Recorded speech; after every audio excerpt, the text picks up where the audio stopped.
పరిశుద్ధులైన వారు చేసే ప్రార్థనల వల్లే. హల్లెలూయా.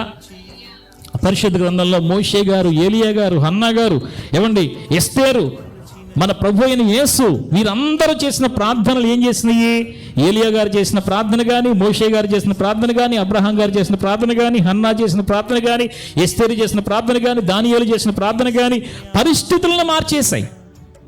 పరిస్థితుల్ని మార్చివేసిన ప్రార్థనలు వారు చేయగలిగారు. అందుకని దావీదు అంటాడు 141వ కీర్తన 2వ వచనంలో ఈ మాట చదవండి.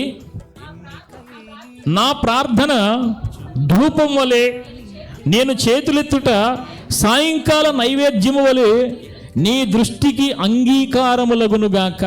తన జీవితంలో ప్రార్థనకి ప్రధానమైన స్థానం ఇచ్చినటువంటి దావీదు గారు అంటున్నాడు, నా ప్రార్థన ఎలా వెళుతుందంటానికి సముఖానికి ధూపం.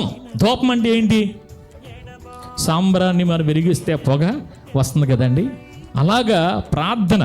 ధూపం అంటే ఏంటంటే కనుక నీ హృదయంలో నుండి నీవు చేసే ప్రార్థన ధూపంలాగా. సముద్రంలో నీళ్లు ఉంటాయి చూసారా, మేఘాల్లో నుంచి వర్షం ఎలా వస్తుంది? మేఘాల్లో నుంచి వర్షం, చల్ల గాలి వీచగా మేఘాల్లోంచి వర్షం ఎలా వస్తుంది? మేఘాల్లోకి నీళ్ళు ఎక్కడి నుంచి వెళ్తున్నాయి? సముద్రంలోనున్న నీరు ఆవిరిగా మారి ఎక్కడికి వెళ్తున్నాయండి? మేఘాల్లోకి వెళ్తున్నాయి. మేఘాలకి చల్లని గాలి తగిలినప్పుడు ఏం పడుతుంది?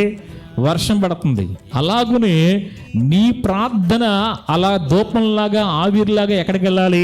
దేవుని సన్నిధికి వెళ్ళాలి.